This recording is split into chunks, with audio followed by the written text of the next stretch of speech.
Victoria! Yes. Wow! Hello. That'll be the opening of, like, thing on the YouTubes or whatever. Yeah, wow. Wow! Hey, guys, welcome to another exciting episode. I feel it real fun for all. We're the 1st of March 2024. That's and of right. course we are, because you did your official weigh-in this morning. That's right. Worked out how many kilos of meat. You got to watch that video. It's on our timeline. On 20s, yes. And it's just absolutely incredible. So one of the things that we've noticed over the years is people really have problems manifesting numbers.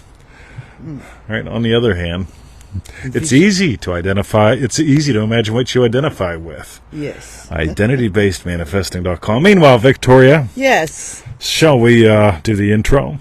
So it's your manifesting questions answered live. That's right. Your manifesting questions answered live. Yes. There's Joe Weldon. Dark Mockery. And Dark Mockery. I love these guys. It's lovely. And for refunds, visit our YouTube channel, feelitrealfun.com. That's right. So, Bruce and the Roop is here. And the All Beth. right. She's not like the rest. All right. Hey, by the way, guys, if you're watching this live, like a lot of the cool kids here have already signed up, but we've got a really cool call, USA Friday. Slam the door. Slam the door. Somebody Yes. put a link up to that because we've got 2 seats left. And that's it. Cool. So, it's going to be a yummy call. And here's the deal. If you've been having problems slamming the door or staying in the Sabbath, you're missing like that first bit that we're going to really explore in depth on the Slam Sessions calls, Abdullah's Secrets of Speed. So, Victoria.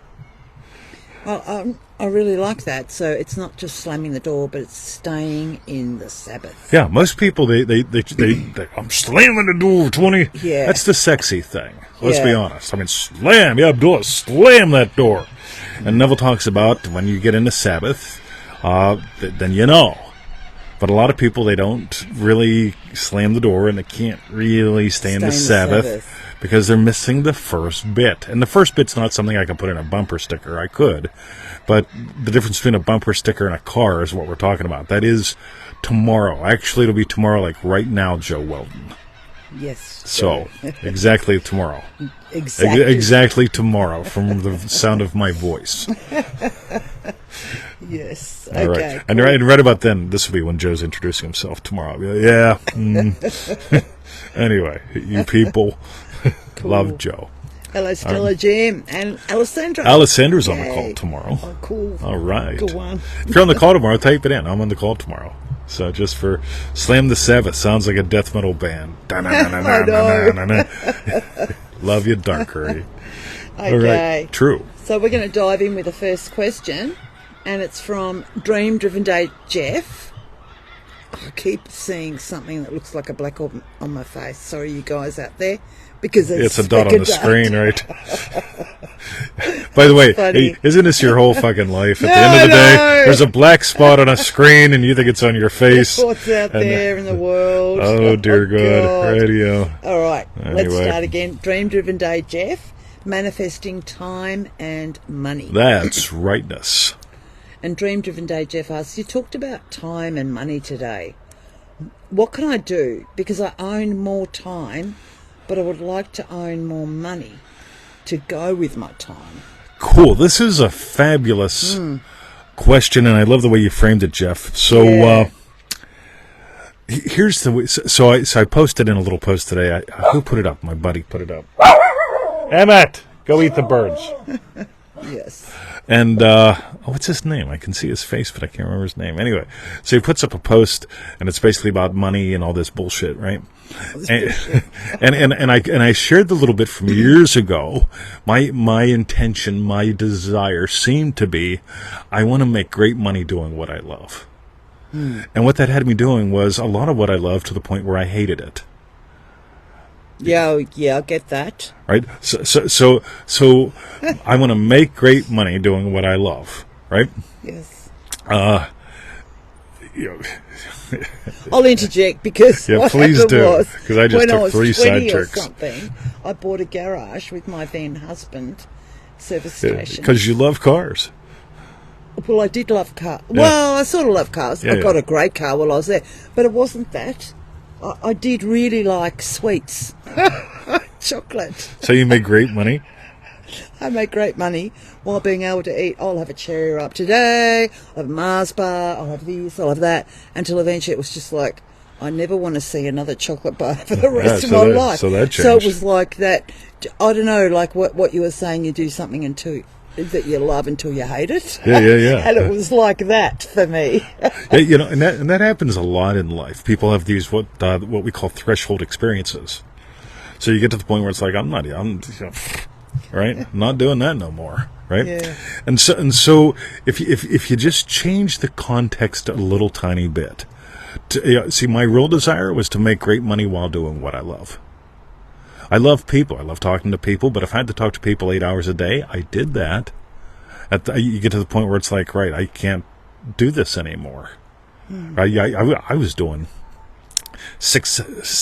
on the average 6 45-minute sessions per day for a while. Yeah, so beep, I'd be on the phone, end the phone, get out, stretch my legs, back on the phone, beep, so on and so forth. And I just didn't have fun with it anymore. Yeah. And so but when I noticed, what do I really want to do? I want to make great money while doing what I love. Because I also love the pool. I love playing in the garden. And I love the puppies. I love Victoria. And so what happened was how I experienced making money and how I made money and my creative process changed. So this is something which I find very, very useful because what I had to do is imagine what implied I got plenty of money and plenty of time. There we go. And this could be something as simple as, like, every Friday, I go shopping. And I go shopping on Fridays because nobody does. So I go in and I'm talking to the people at Woolies. And, I have conversations with 5, 6 strangers every time I go. I've got plenty of time. I'm not rushing in and out of the thing, trying to get the thing, trying to beat the traffic, trying to do something. Yeah, I imagine up my day. And this is really important. So, what can I do because I want to time and money? Cool. Pick 3 typical events of your day that would change. If you had more money. If you had more money and you still had your free time. Yeah. So I would still drink coffee. I would still, throw the ball, whatever. Yeah, but when you pick 3 events of your day that you have now, that you will have then, but will be different, when you've got the time-money balance flow, that you desire, then you're giving it life because you're giving a version of you life. So. Very nice. All right. Okay. By the way, see, I get to be true to me when I shop. I love people. Anya's been here.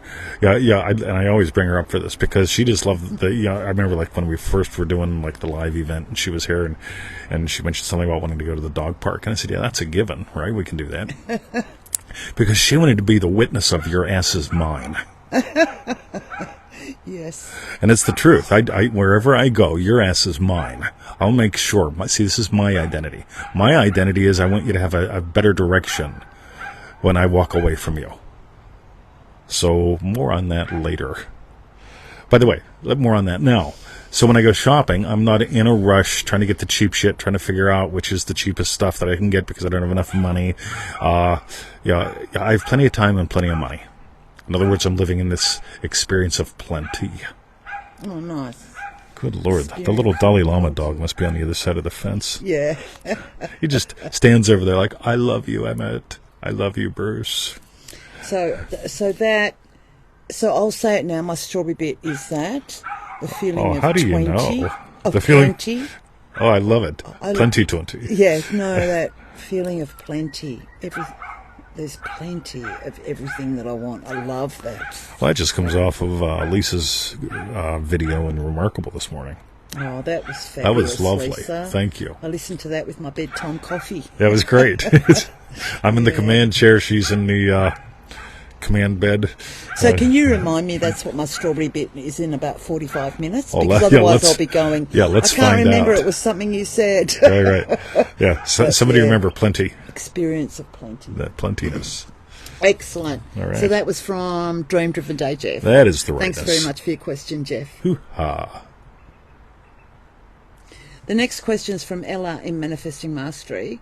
Help with I Remember When. And Ella asks, what should come after I Remember When? A positive or a negative? This is great. Right, Cool. So yeah. if you do a cursory look at the lecture, it seems like Neville's telling you to say something. Let's go way beyond that. What he's inviting you to do is to experience something in the past. Yes. I remember when she was single by imagining her married. Yes. Right? So there's a feeling. I've talked about my tricycle before. My dad ran it over. Right? Not only did my dad run it over, I got in trouble. Right? Because I left it where it shouldn't have been. So talk about a bad day. Right? This is like my entire life predicated in front of us, right? I'm having a bad day. My dad runs over my tricycle. Now I get my ass beat. Right? Oh. Unbelievable. Yep. Who by? The kids that now can catch you. Yeah, exactly. so it's terrible, right? Yeah. On the other hand, so I can remember my tricycle. I can remember my tricycle getting run over. I can remember my dad beating my butt, right? So, or maybe it was my mom. Anyway, yeah, it was the 60s, right? So fast forward like a whole week or so, I can remember when my dad brought me my Huffy bike. And you can find these on the internet. The old Huffy Thunder Road, I think it was what it was called. And it had a cool seat, and it looked like a motorbike, right? So everybody else had, like the normal bikes. But my dad got me this new thing called a Huffy bike. Oh, and it was really cool. Now I was the cool kid, and they just stole my bicycle, right? So but I can remember all of that in the past, right? I can also remember having a shit car in the past. I had a car I called Zippy. Right, that was called positive thinking, right? Yeah, Zippy was also known as like won't fucking start and got to call the tow truck again, right? Zip it away. So I can remember Zippy with some nostalgia. We did a great call on that. You can get the recording at NevilleGoddardStore.com. But I can also remember my BMW at my price with the tires I've chosen. So I can feel anything in the past. Some stuff I want to put in the past and leave it dead. Some stuff I leave in the past and use it as a resource. I know this is not an easy answer, compared to there's a lot of gurus out there saying, say I remember when I was single, right? You can remember when you were single by imagining that you're married. You can remember when you were single by remembering your wedding. That hasn't happened yet. So hang on. Mm-hmm. You can put something in the past as something or as a resource. Yeah, you can put it in the past and let it be dead. Oh, right. Yeah. Or as a resource to draw upon in the future. Yeah, so I'll give you two examples. Number one, so I can remember being severely injured and just let that be dead in the past. I can also remember triumphing over that and use that as a resource for my next triumph. What's it feel like when I triumph? So this is where cookie cutter don't cut it in my world. This is where actually exploring changes your life. So this is a great question, Ella. I'm going to continue to explore it and answer it as we continue in the show. You can remember when you were confused as fuck about this and put that in the past and let it die. You can also remember your last aha moment. Wow. All right. Yep. So. Very nice. Let us continue. Okay, cool. Yes, that's what food eats. The wow? Lettuce. Oh, lettuce. Yes. Okay. I just outsource my veganism. That's all. Yeah. Okay. So that was for Ella. Thanks very much for your question. When you think about that, a lamb is a resource state for me. Yeah, I really like the resource states rather than feeling like I never want to be like this again. Yeah. Let's just kill it. Let the old man die. Whereas you can actually have it as a resource there in the background to draw upon in the future. I bet you can remember getting a little chubby from eating all the candy bars. A little bit chubby. Right? Yeah. Did you? Yeah. Well, actually, I didn't. Funny about that. But I think I was just burning so much energy because I was working like 12 All right. 14-hour days. So Cool. Do you remember sometime whenever you like chubby? Yeah, did a chubby or wubby or something? Right. I had lots of wubby. Right. Still got a bit of wubby. So you can remember when you felt fat by feeling thin. You can also remember when you had enough. Yeah. Enough where I feel sick. I never want to eat another chocolate bar again in my life. Yeah, and now you do something different. Yeah. And use that as a resource. So. Cool. All right. Let's hope you didn't delete all the rest of them. No.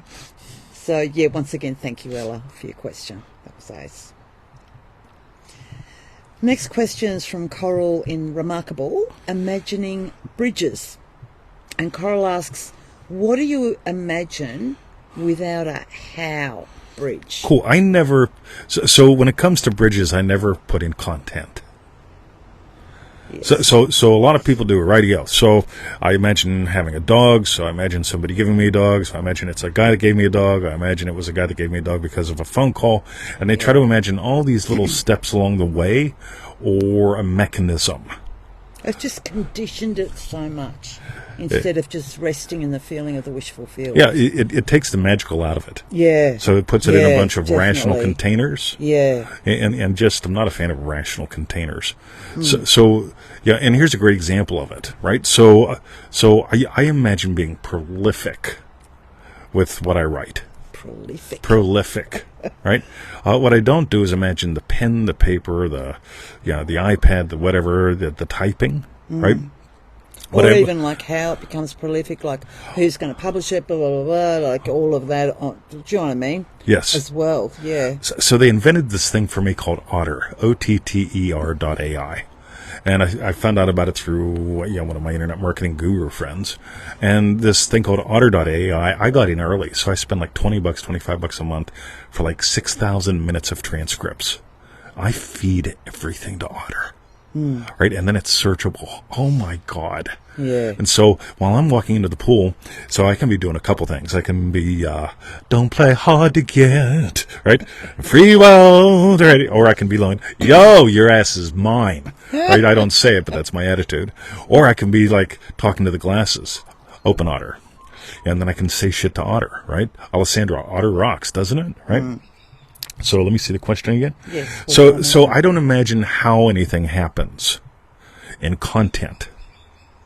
What I do imagine is the how in process. When I say how in process, here's what I mean. With how in process, I imagine I'm just having a great time. Right? My experience, my process is enjoyable.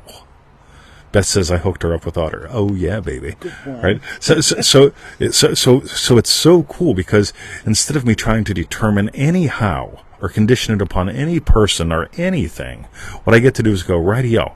It's pleasing to me. It's pleasing to me that I can literally be walking into the pool, and I do have notes, right? So it's pleasing and enjoyable. So I'll be walking into the pool, like working through something, constructing a diamond and putting some stuff up and adding in another process, so on and so forth. And somebody walks down the street, yo, how's it going? Right? Cool, pretty good. Tell me something wonderful. And all that goes into my fucking notes, right? So I come home, and it's like, oh yeah, you didn't even realize I saw her, right? Her ass is mine. So and it feels to me like things like Otter, and there's so many other so many other things in the world, but it's almost like they only came to be because of your imagining. I totally see. Not on the how. Absolutely. Do you know what I mean? It's just suddenly like, wow, I gave birth to this. Yeah, totally. I'll take credit for it. Yeah. Zoom. Yeah. Yes. That's right. Yo, Heather. Cool. All Excellent. right. Cool. So that was for Korrol. Thanks very much for your question, Korrol. That is the rightness. The next question is from Jason via email. I am so stuck. Don't play hard to get. And Jason asks, I've tried everything and nothing works for me. I feel like Eeyore. Everything. For 3 years now, it's been a struggle. I feel like I've wasted my time. Why can't I get this to work? All right, Jason. Because you're making it work. Yeah, well, see, here's the cool thing. You haven't tried everything. Like... You can't possibly try everything. Yeah, you haven't done ManifestingMasteryCourse.com. right? You haven't done all the free lessons that I sent you, because I asked, hey, how do you apply lesson number 4? Well, I haven't got around to it yet. Got it. You may have tried a lot of things. Yeah. Yeah, but it's like, but there's, when people use words like everything, nothing, always, and never, right? Yeah. What are those called? 9 times out of 10, they expose bullshit, right?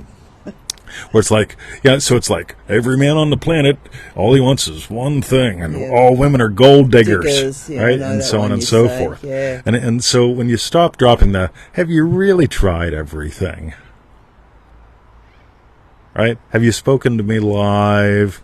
Do you listen to the podcast? Well, not every day. Well, then you haven't tried every episode, have you? When you start getting how ridiculous the state of everything, nothing, really and heavy it is. I know. Then Yeah. You don't need to. Yeah. So, cool. So, manifestingmasterycourse.com and identitybasedmanifesting.com. So, play with those. So, I can promise you, right? If you haven't worked with me in my shit, you haven't done everything. So, Jason. Excellent. Start swimming. Start swimming. Excellent, Jason. Thanks for your question. Wow. Okay. And the last question today is from Remarkable Lisa and LaRock. That's right. Magic moment. And Remarkable Lisa asks, hello, 20 in Victoria. There seems to be a magic moment. Neville describes it as fusing with your desired state. Fusion indicates a complete transformation where there is no separation. As the story goes, the children of Israel fled Egypt.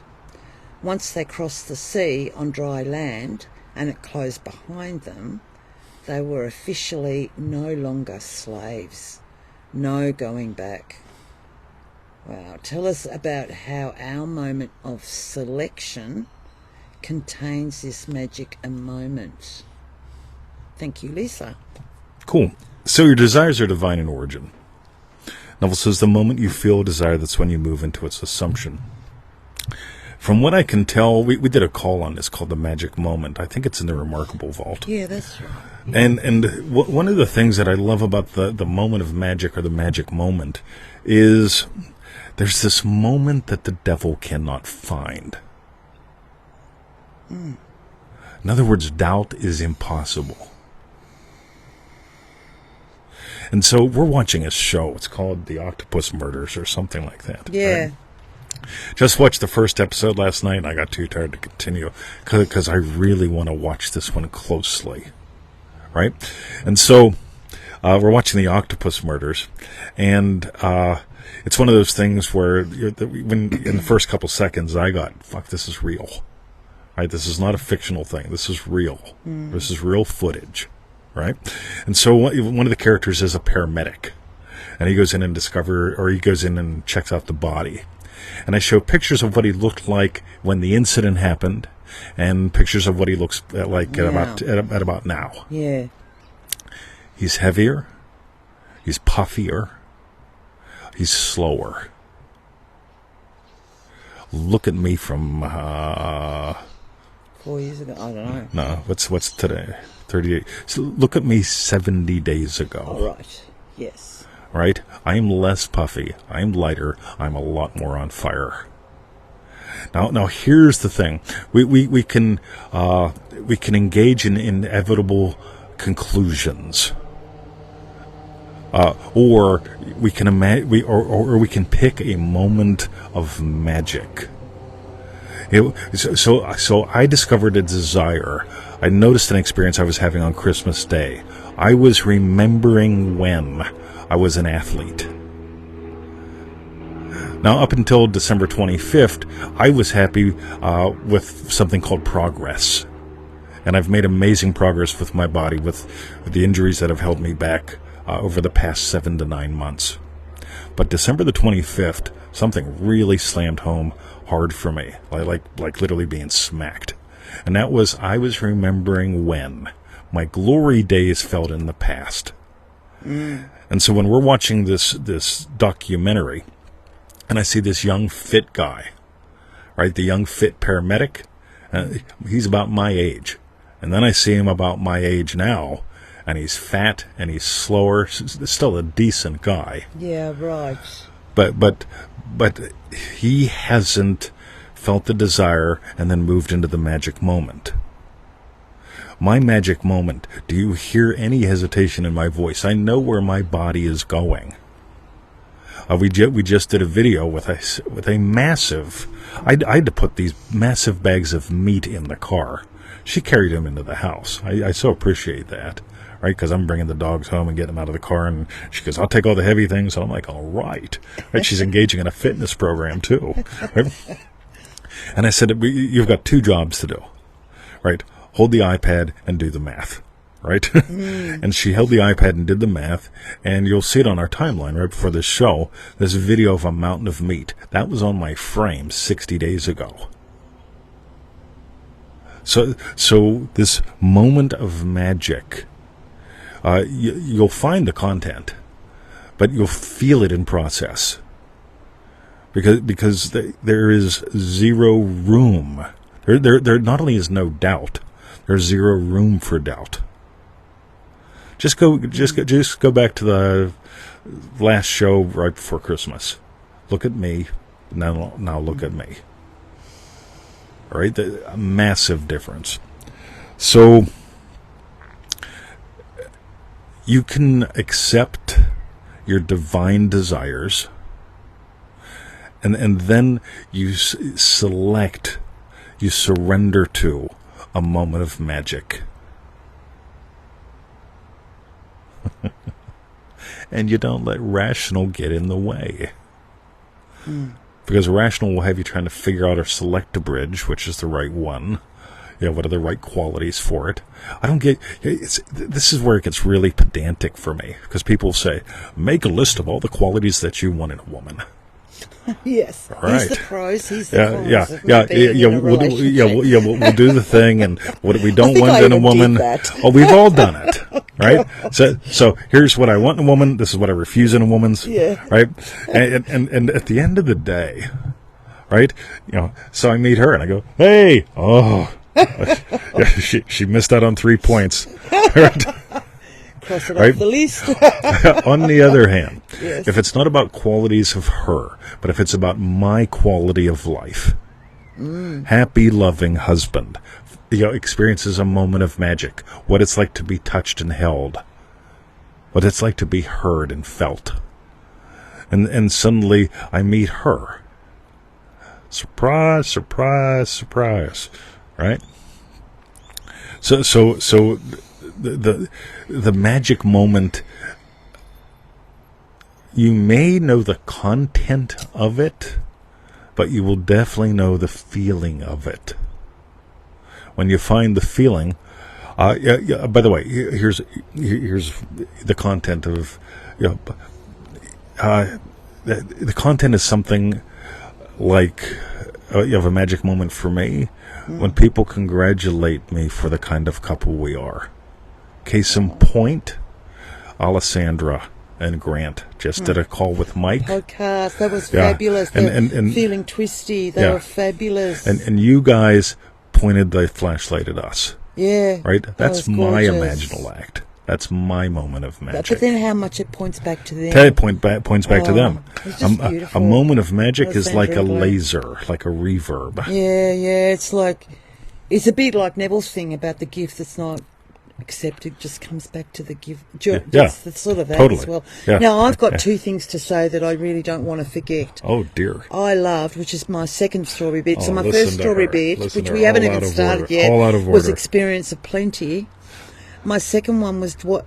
Oh, no, don't go. Was, yes, it's not my experience of them, her, him, this, that. It's my experience of life. I think that's what you said. That is my second strawberry bit. So it's nothing to do with it's my experience. I love that. Years ago, when Garden Girl started to really emerge, one of the things that I experienced was in the garden with her experience. I have no idea what the garden looked like. Oh, None. Your experience of me. I know my experience of me. In physicality back then, Yeah. or in Futureville now. I had no idea what the garden looked like when I was imagining us in the garden. I was imagining our experience and my experience of her in my the garden. experience of life.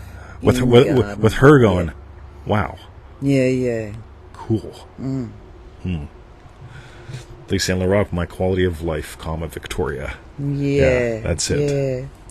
Cool. And the other thing I really loved to... now I've just got to remember... what I loved was... So you were talking about... You realised you were living in the I remember when I was An athlete. a fantastic athlete. Yep. And I really get how this goes back to Ella. Yep, totally. So, because she was asking about with the I remember when, and whether what comes second, like the positive or the negative, and how we did that normal one of I remember when. I remember her being single by imagining her married. Yeah, so it's a bit like the positive one in a way comes second, but how you suddenly realised how you were remembering when you were a magnificent athlete. Yep, totally. And so then it's like, there was the second bit that I'm just trying to remember. It won't be a sec. You've made that, what we also went on to, the resource state. Resource state. So instead of killing and making it die, you being a magnificent athlete, your resource state is a fantastic, rippled athlete that totally. you show me every morning. Look at my V, he says. By the way, this shirt, this is my fat shirt. It is your fat shirt. My partner, his daughter Nicole, sent this to me. It's a special shirt for a couple reasons. When she sent it to me, it fit. What did you say when you saw me in it this morning? It's very baggy. It's too big. It's too big. It right? is. That's what we want. Yeah. Cool. But yeah, so it was a bit like I see how that is now your resource state. You can pull on that and bring it into the now, future, whatever. Do you know what I mean? It's like, it's not the I remember when I was that, but now I'm... Screwed. Yeah. Old. Fat. Yep. 50 pork chops later. Yeah, whatever it is. I used to be hot. Yeah, so that was good. Hey, if you guys want us to do a call on I Remember When, because we did one called Rapid Revision Secrets. It's an awesome live call. You can get that at NevilleGoddardStore.com. But if you'd like for us to do a live call on I Remember When, because we could dive deep into this. And I get that it would go way beyond what we're doing in a show. So if you're getting gold from this and you'd want us to be in a call, we could even do it next week on I Remember When. Let me know. So, cool. So okay, cool. Yeah, just toss that out there. Excellent. That's right. So, Victoria. Yeah, so sorry, I don't know if I sort of rudely interrupted you with Lisa's questions because I really wanted to get out there what my strawberry bits so far have been, but also what I've noticed. Is there anything else you want to add in there? No, that's fabulous. No, that's fabulous. No, that's fabulous. So now I guess you've entered into, when I was talking about the resource state and all of that, the, instead of I remember when I was a fabulous athlete, so what is it now that you've moved into with losing all your weight? So I remember, fitting the fat shirt. Cool. But now wearing it like a dress. I think we tossed a little bit of this into last week, one of the shows last week. But so I went from being a teenage bedwetter, having scoliosis, being told I'd be a cripple in my 20s, to fighting fit, an award-winning black belt. Oh, yes. I got my first degree black belt when I was 18, I believe. Could be 17. That was 18. I had mononucleosis that bumped it back about 6 months. So I re-explored the state of fighting fit. Going from the underdog, scrapping to get by, to absolute nailing it. So I was able to pull on a resource state pretty quick. And this is stuff we could go into in the I Remember When call if you guys want to do it, because not everyone has a resource state like that. Now, what happened with that resource state is I evolved that because I dove into that, and then I found myself fascinated with just eating flesh, otherwise real food. In other words, shit, if there's a photo on it, it's not fucking food. Right? Yeah. If it comes out of the ground or you can slaughter it, it's mine. Yes. So, Tony McMillan, I love you. I used to be a Greek god, and now I'm just a Greek. You were such a godly, lovely person, my friend. Oh, cool. All right. So that's pretty good for a quickie, but yeah, cool. That's my offer. And remember, we've got a live call tomorrow. We've got 2 seats left. If somebody wants to toss a link up to that, please do. And because that is on the Slam Session, Abdullah's Secrets of Speed. So 2 seats left on that. Cool. Meanwhile. Okay, so thank you, Lisa, for your question. And what we want to know is tell us what was your hashtag strawberry bits. That's right. I've given both of mine. I mean, I can reiterate, but I don't. Yeah, just the experience of plenty. Oh, I love that. And whatever the second one was. Cool. What was the second one? See, now I've even started to forget it. I'll rephrase it differently. It's all about you. Experience of life. Yeah, your experience Not of my life. Experience of this, that. It's then. not your experience. It's not the Yes. garden qualities. Yeah, it's the no. qualities of you. Yeah. Yeah. Yeah, they're my 2. Nice. Hashtag strawberry bits. What about you? Cool. I don't know, just to be honest with you. I'm so appreciative of, God, we got cool kids that show up every week. Alessandra, thanks for putting up a link. Cool. Yeah.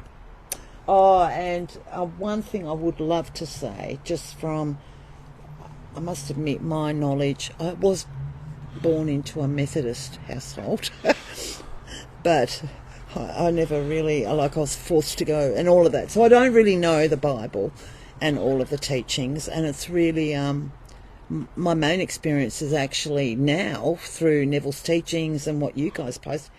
And I love that bit. The children of Israel fled Egypt, and once they crossed the sea onto dry land, the slave it left them. They're suddenly free. And how, what a magic moment for them. And I love that too. So thanks for that quote or that insight. I never knew that. Yeah, it's a good story. Isn't it? It's a good story. Yeah. Okay. So, while you keep typing in your hashtag strawberry bits, go to... Identity-based manifesting? Identity-based manifesting.com. Right?